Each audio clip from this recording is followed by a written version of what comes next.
Hey, look, it's not my fault I got lost, it's his. One of you is going to pay for this. Well, it's not going to be me. It's not going to be me. Well, which one of you know where we are? They both look at you. You know, Orion, you should really lean into your music. It seems to really help when we're fighting things and trying to get things done.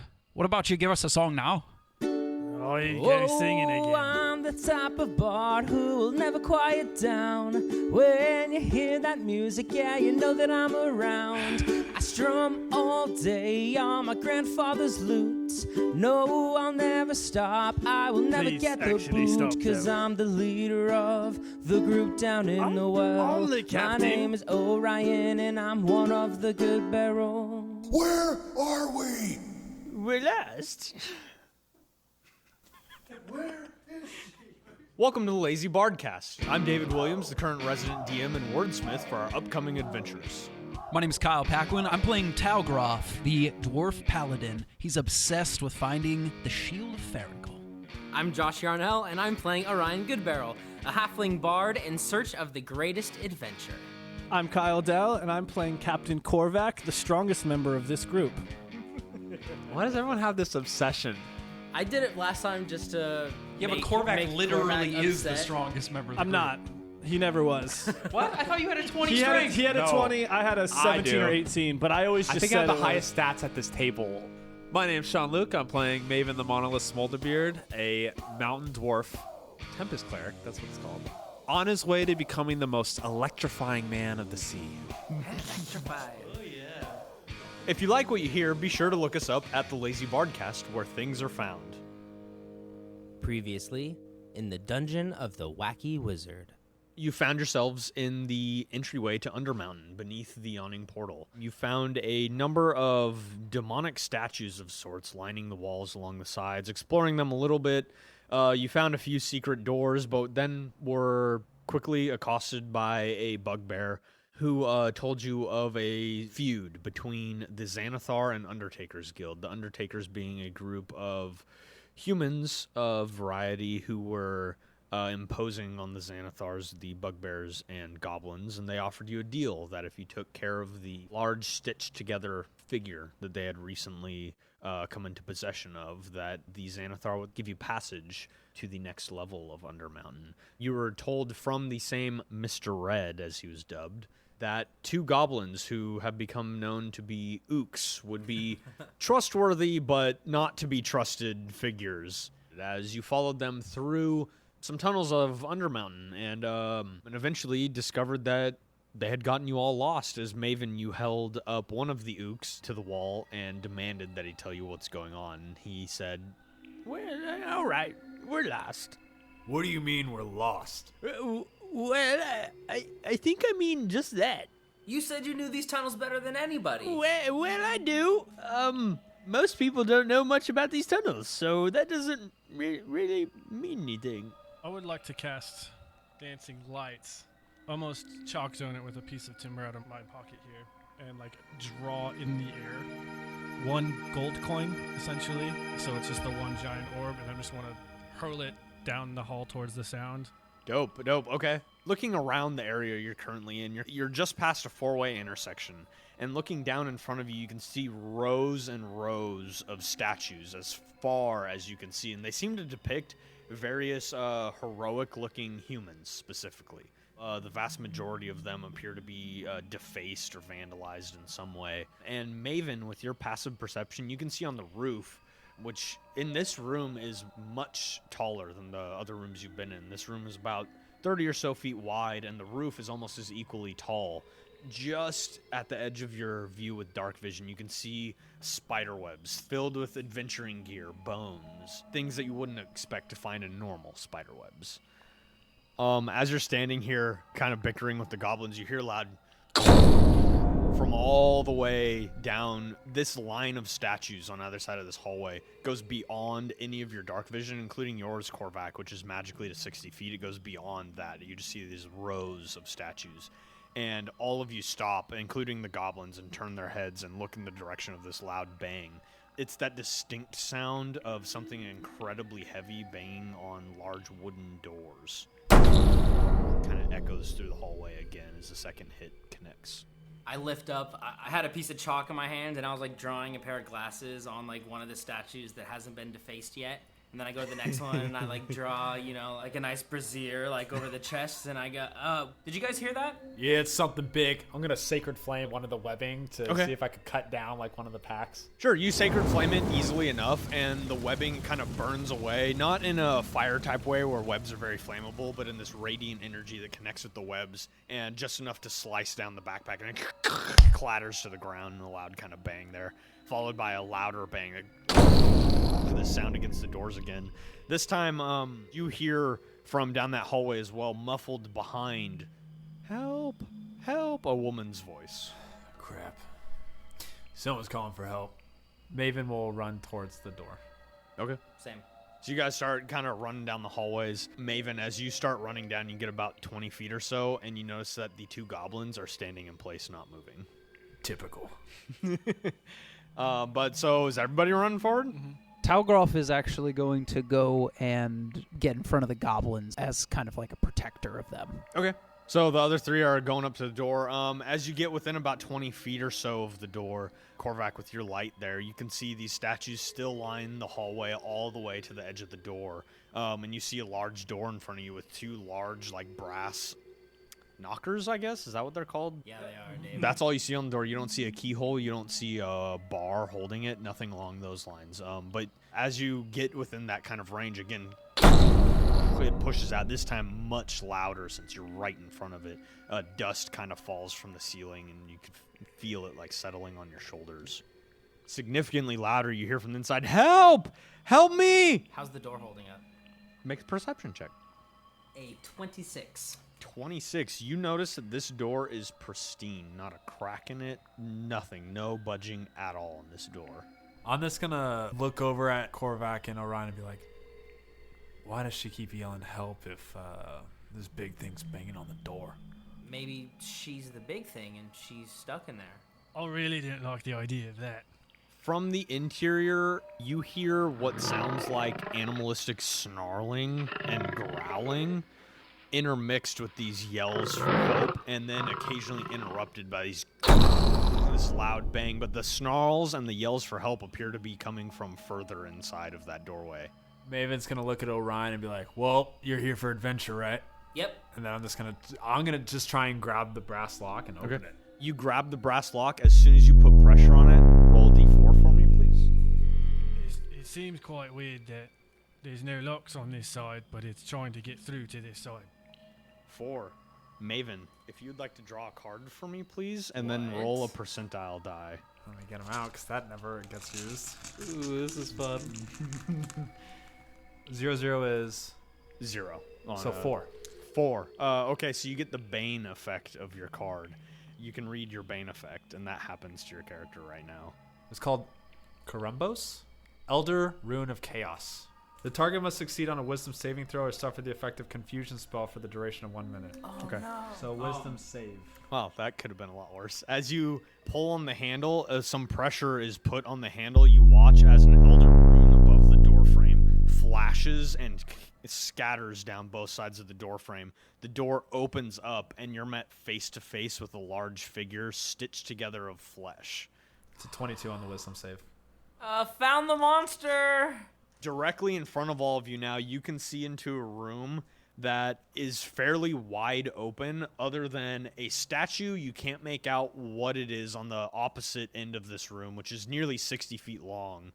This room is lit at the moment by a singular torch being held by a woman cowering behind the statue.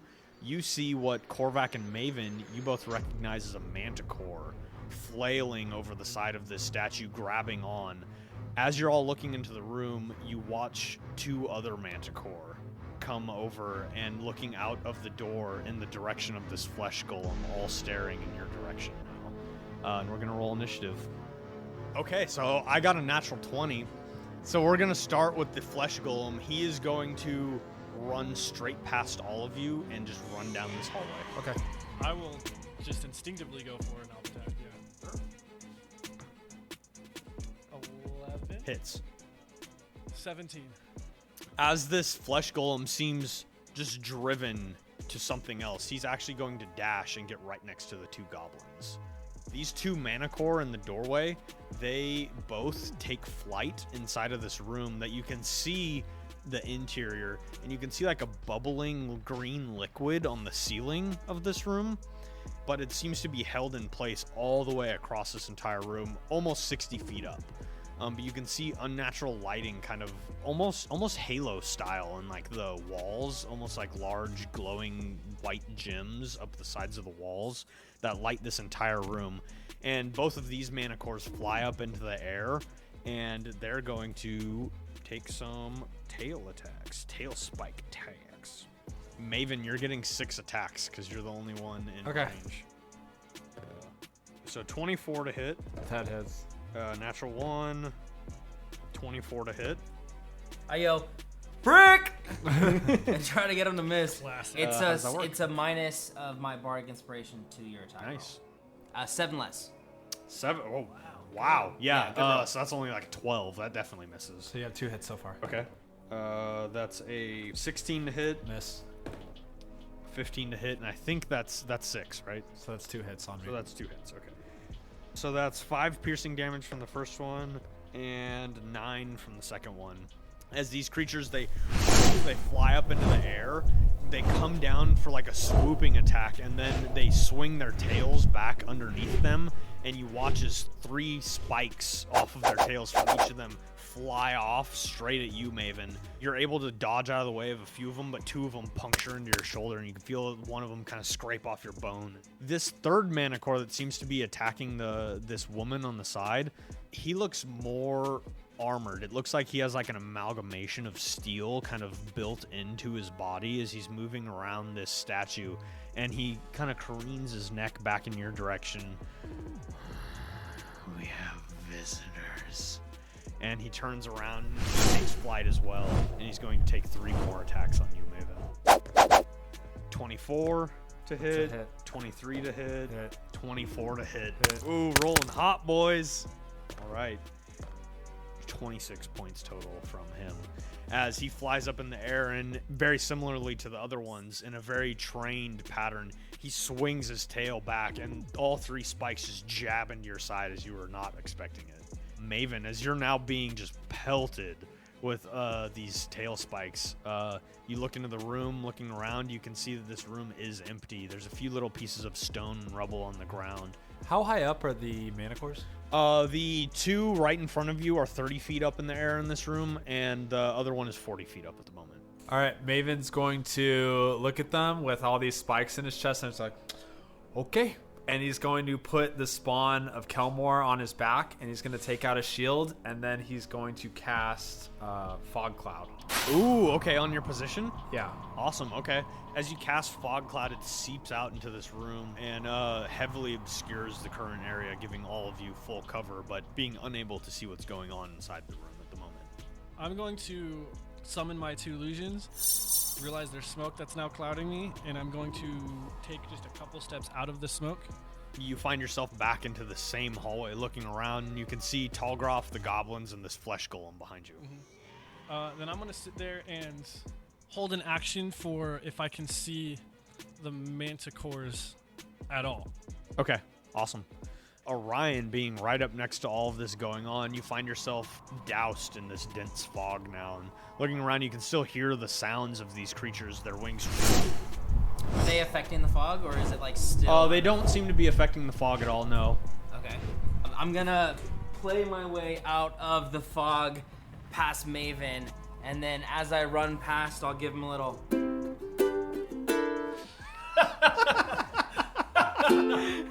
Anyway, it's music. a new loot. Yeah, I'm nervous.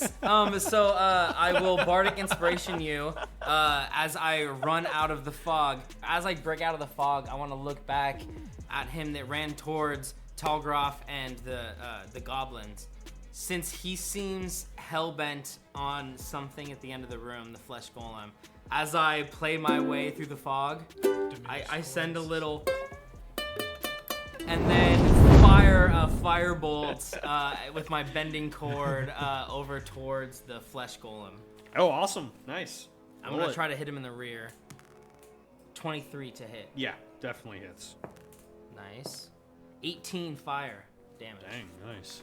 Your firebolt streaks out and connects with the back of the bull. You see a few of the stitches on his back kind of pop loose and singe, and pieces of meat kind of fall down his back, but he still does not seem to be paying any attention to you at all.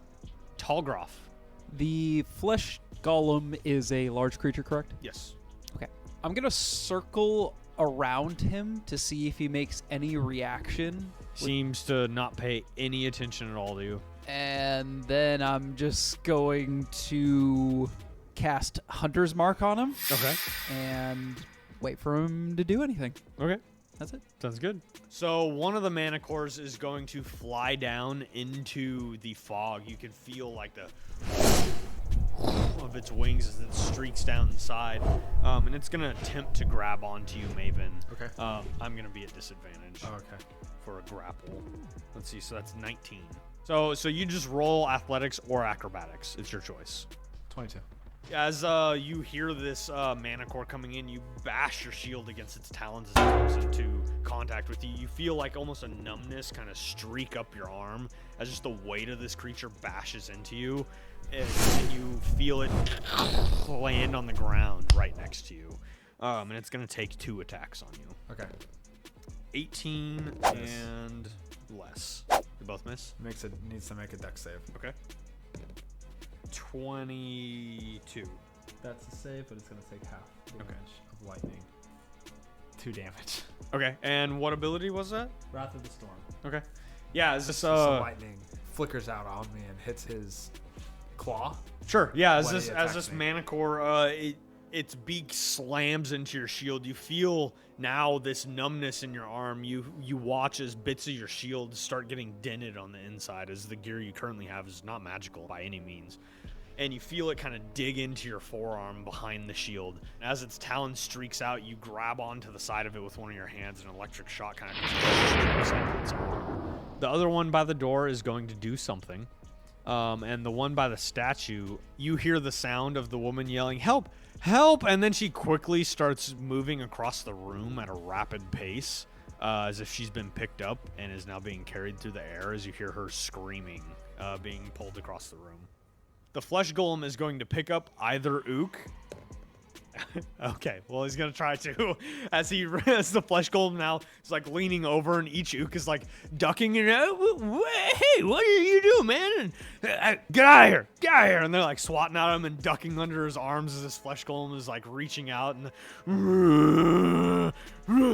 okay, back to the top of your guys' turn, Maven. I'm going to healing word myself for max healing. And then I'm going to switch back to the spawn of Kelmore and swing on this guy with the last place he attacked Okay. me from. Yeah, it's going to be disadvantage, but go for it. 23 to hit. Definitely. Yeah. 14 damage to him. As you swing your greatsword blindly through the air in this fog, you feel purchase as it punctures into this manicore. You definitely did some damage to it. I'll just move one to the side. Okay. Closer, kind of hugging the statues along the wall of the corridor. Perfect. Okay, Horvath.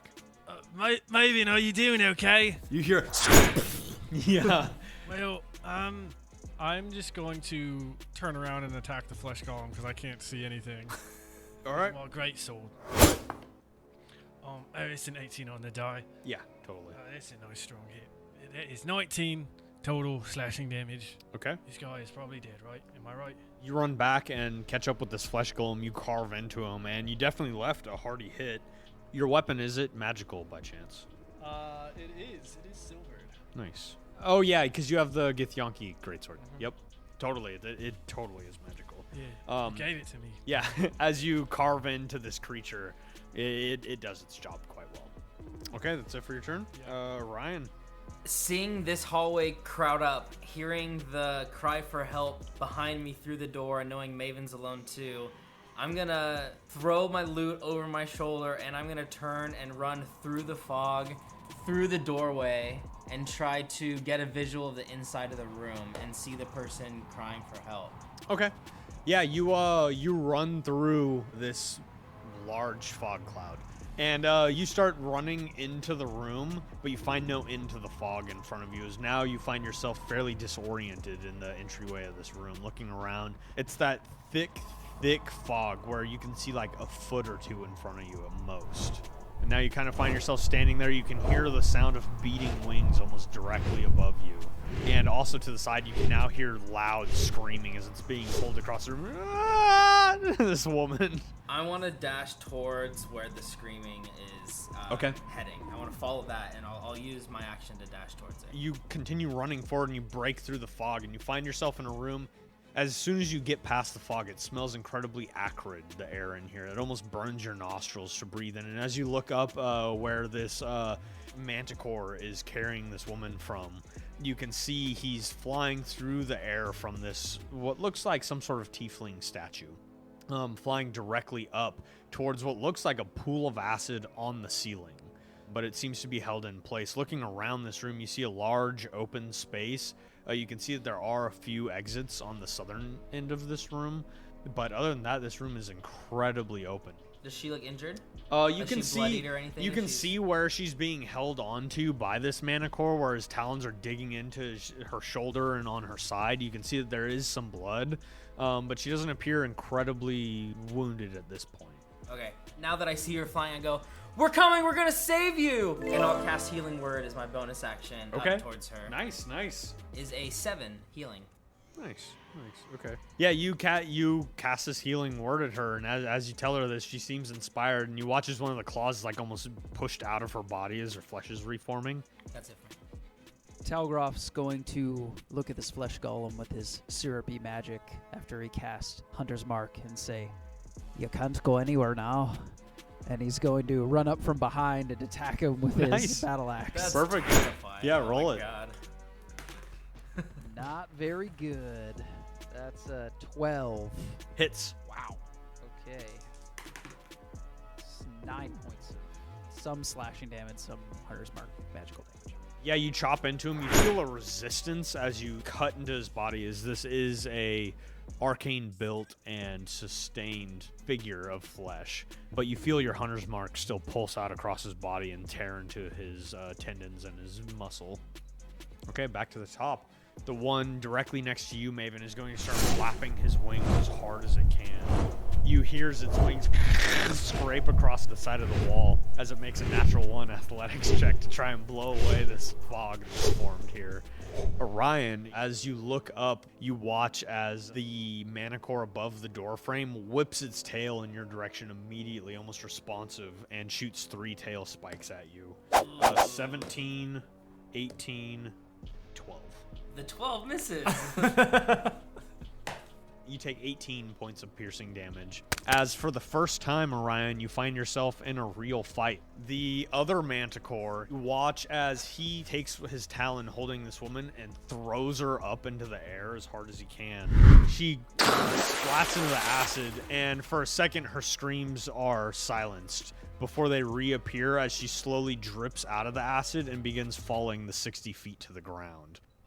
The manticore is going to take its other 2 attacks this round, and it's going to whip its tail around and send 2 more spikes at you, Orion. 17 and 8. Well, 17 hits. I have inspiration. Can I use my inspiration to give him disadvantage? Oh, you have like inspiration. You gave me inspiration. Your inspiration can also. Yeah. Can't you? Didn't you make a rule about your inspiration on bringing people back too? Instead of dropping to 0, you can come back to 1 instead. You're hit with 1 more of these tail spikes, and as you feel consciousness leaving your body, you feel that moment where you did something really cool, really come back, and you're like, that was awesome. I hear the song playing in the back of my head, like, oh, yeah. And you come back with 1 hit point, as you are the only one in this room now, and this manticore that just threw this woman into the ceiling, who's now plummeting to the ground 60 feet, is diving directly in your direction. You're like, no wonder Maven stays in the fog. Maven, it's your go. God. You definitely hear Orion screaming from the room. He can handle it. Yeah, with that passive, I'm dealing with 2 manticores right now, bro. This sucks, dude. Everyone's fighting this flesh column. It's not even doing anything. Oh, I'm so glad Maven Nobody can't see can that. see anything. Yeah, I'm since so he's glad coming Maven in can't see full, this. so Can I hear this guy with my passive perception flying? Totally, yeah. Even Orion heard him flying above. You can't see him through the fog cloud, but you can totally hear his wings like... Cool. Can I line this up for a lightning bolt? You can try. I'm going to put it in a perception check after you cast your spell to see if you get them both. Sure. Okay. You have inspiration. Yeah, sure. I'm going to say perception 18. And if you succeed, you get both. I do. It's 15 plus 7. Nice. Yeah, totally. I'm going to do it so it's max damage also. Channel divinity. 48 damage. Holy crap. You put your hands together and then just guessing where the shape above you is based on where these spirals of air are kind of forming in the fog. And then you strike out this large streak of lightning. You hear both Manticores scream out in pain. They're both pretty rough. So I'm going to just drop the Spawn of Kelmar and take out a javelin and a shield again. Okay. I believe that brings us to Korvac. I'm going to take another swing at this fleshy guy. Sure. 19. Yeah, totally. As I go to swing, I'm going to focus for whatever stitch is closest to like an arm or a limb. And Okay. just focus specifically on Try the and drop stitch. an arm. Oh, minimum damage, double 1. Front row. That's still a 10. 10 damage, right or left? That go right. Oh, he's a lefty. Poor choice. As you carve down right along the stitches on his right arm, you connect with each individual stitch and you watch as those sloughs off onto the ground. As his arm drops, it's strange. You don't see a bone structure inside of this creature. You just see masses of flesh stitched together. It's like that Kung Pao punch. Is that it for your turn, I Korvac? want to circle around him if I can and put myself in between him and the other goblin. Totally. Do your illusions move with you? Yeah, they kind of stay on me. Oh, okay. So it's like a enhanced mirror image Basically, to some degree. I have Okay. an ability where I can make them move. Oh, but yeah, it's kind of yeah. just implied Yeah. that they're just always on me. Have we gone over? Kyle is playing a homebrew class based off of the popular Guild Wars 2 class. Mesmer. Not a sponsor, but we can if you want to be. Not a sponsor. Orion, it's your go as you're very hurt at the moment. Looking up, you see one Manicore dive bombing in your direction. How close are the two of them now after they make those attacks against The me? one that made his 2 attacks at you, the last one that also threw this woman into the ceiling, he's pretty close to the ceiling, probably 40 or 50 feet up in the air, you imagine. The other one is only about 30 feet up. The woman hasn't fallen yet from the... She is currently falling. She's like, you can see gravity is still in play along with this viscous liquid, this acid, as it's kind of holding onto her form. And right as you look up, you watch as like the last bit of acid snaps off of her body and she starts a free fall to 60 feet. But isn't it a D&D rule where if you're just in open space like that, high up, like Wile E. Coyote, you stay there for a round? well, that's what's happening right now. Okay, sweet. Yeah, she's Wile E. Coyoteing it right now. She held up a sign. She's casually walking through the air, and then on her turn, she's gonna look down and be like, "Ah!" and start falling. She's going to hold up a sign that says, oh no. Yeah, And then no, she's gonna she's fall. screaming bloody murder. Her flesh is melting off. Okay, she's still conscious. That makes my decision easier. Okay, I'm gonna cast Hold Person on her. Does that work like that? I don't know. That is so cool if it does. No? Oh, man. my gosh, this is so not gonna work. It worked every time I did it on somebody else. On your sister? They just weren't falling. You pushed your sister off the man, stage it's like, a- hold person. It's a wisdom saving throw. Oh, it's paralyzed. Okay. You to make her Oh, paralyzed. she fails. She's like, ah! So you watch as she, her body like tenses up, and you watch as now she's free falling without her limbs moving at all. Seems she's not able to brace for impact Character in any way, development, shape, or guys. form. And she falls on her neck. Oh God. It could have at least been a deck save, and now she's just dead. She's now plummeting. You see her as she's like starts flailing out of the fog, almost like she's swimming. She like just takes a form and stays there as her body begins to kind of rotate as this horrifying look on her face is just now frozen. Maven!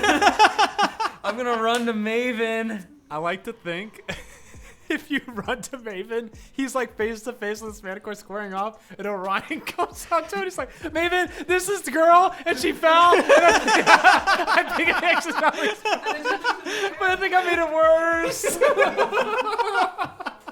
Perfect. Okay. Tallgroff, it's your go. Talgroff is going to think in his inside thinky voice and go, "All right, Talgroff, You need to remember, you have enough time, you can probably hit him twice. You keep forgetting this every time. Yeah, I'm not gonna remind you. You keep forgetting this every time you get into combat. You're better than that. And I'm going to hit him with my battle axe. The flesh golem. That's Yeah. so great. Natural 20. Yay, you remembered. 5 points of magical damage. How do you want to carve up this flesh golem? Ooh.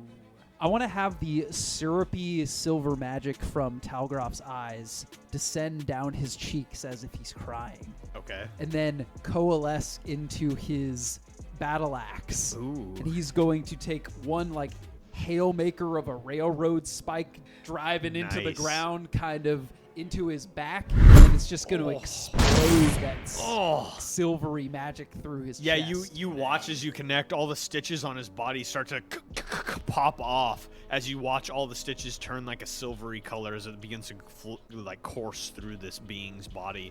And you watch as the arcane energy that holds it together gives out in a loud popping sound as the rune on his forehead shatters in this almost like seared looking mark on his forehead.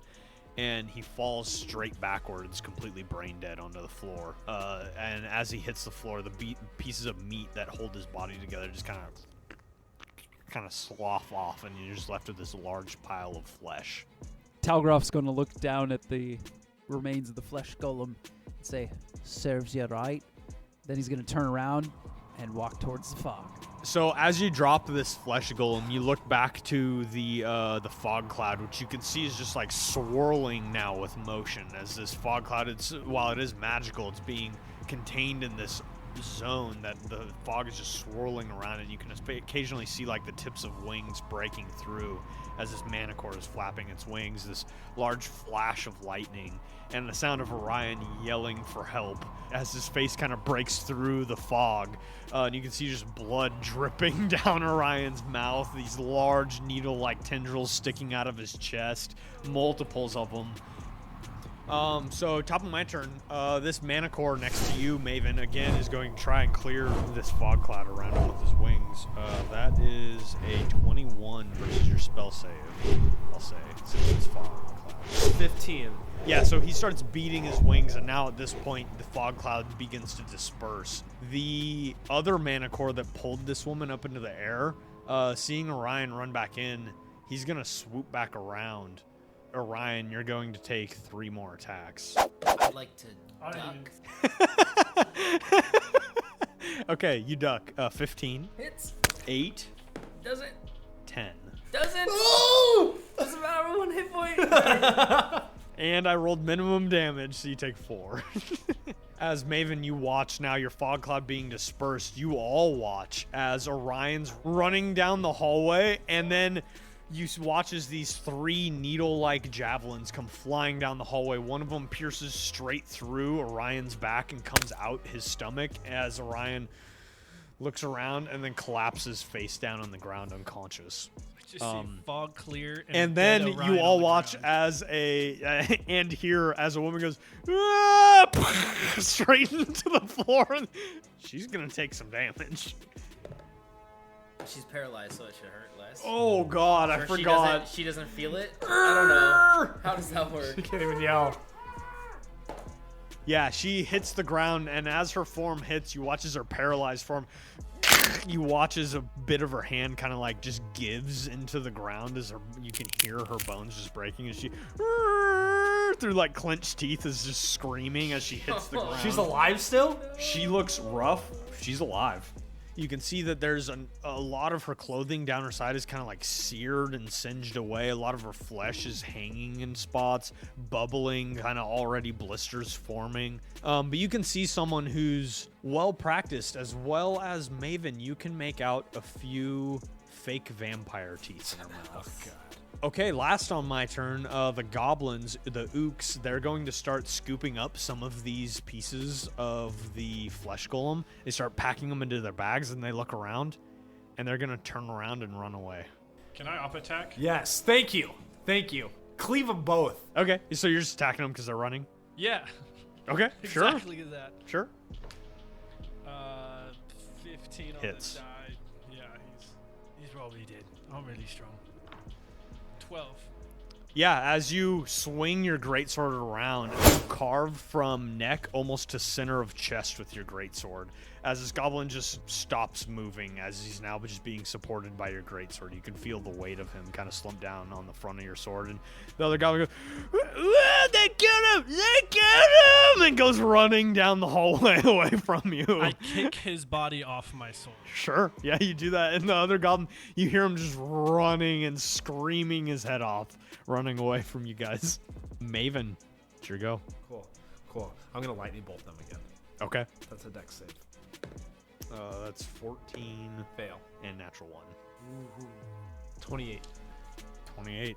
So you watch as your lightning bolt streaks out these 2 mana cores. The one right in front of you, you watch as parts of its body just begin to pop as the electrical current that streaks through it just explodes as it's no longer able to contain it.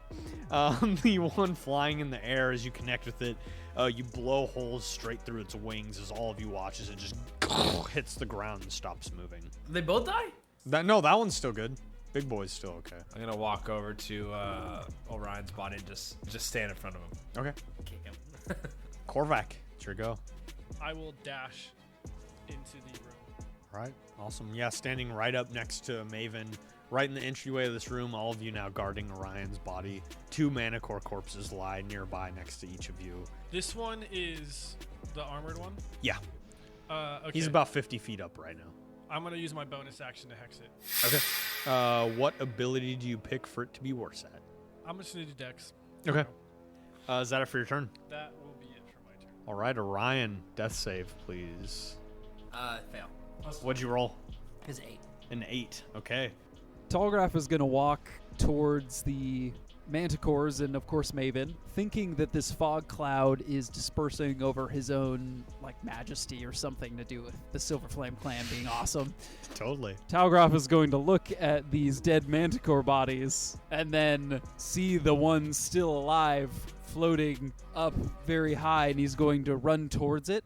He's going to shift his Hunter's Mark magic from behind him with his battle axe towards this new creature, and then throw his green-handled dagger at this manticore flying in the air. Okay. Dagger range is 20-60, so you are at disadvantage. 14? You throw your dagger up into the air as you run inside, and it collides with him, but it just clangs off his armor. Talgoff's going to motion to Maven and say, "You got something for me to throw?" And I guess that'll be my turn. Okay. Sure. So this Manicore, he comes down closer and closer to the ground now, and as he gets about 20 feet off the ground, he looks over all of you. You killed my brothers. I killed your brothers. You're next. What do you know of this place? That it's full of dead you. His wings continue to flap, and as he kind of reels back his head now, you watch as all across his chest and up the front of his face, all of these eyes start to pop open and look around. You watch as these kind of shimmering barriers of arcane energy kind of manifest themselves around these eyes, and they all start looking around at all of you, and his voice changes, and oh, hello. It's wonderful to see all of you. This voice, the Manicore's mouth is not talking. All of these eyes are just looking at all of you now. Well, it's a pleasure seeing all of you in my dungeon. Talgroff's going to continue to hold out his hand. "You got something for me to throw, Maven?" Can I lean down and spare the dying on Orion? Sure. I'll just hold his ankle while I'm staring at this guy, and actually, you know what? I'll cure wounds him. Okay. It's my leg, maiden. Just kidding. Well, I tell you what. 19. You give me the lad, you leave here scot-free. Hey, Scott. I'll make this journey so much easier for you. With my hand holding a javelin, I'm just going to, with the back of it, tap my quiver of javelins to Talgroff and step forward, and I'm just going to throw one at him. Okay.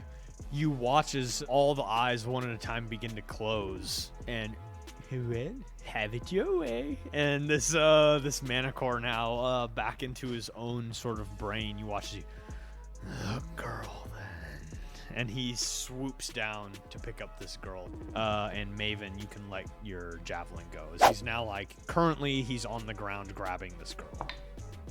23. Yeah, totally. Got my abacus ready.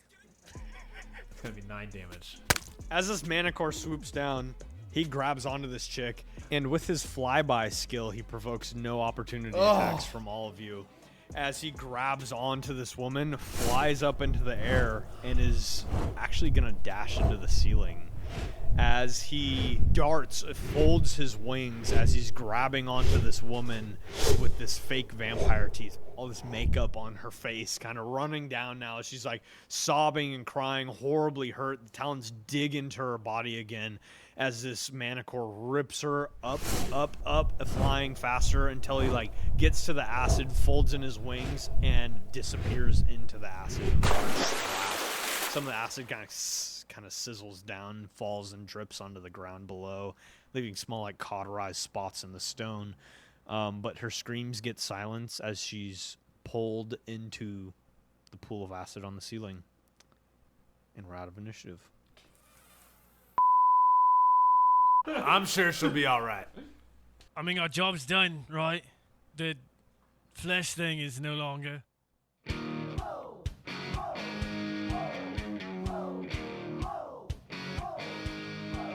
Thanks for listening to this week's episode in our series, Dungeon of the Wacky Wizard. Make sure to like, rate, review, subscribe, and follow us on whatever platform you're listening from, and to head on over to patreon.com/thelazybardcast to see what's going on over there. Next episode coming at you February 16th, right here on the Lazy Bardcast.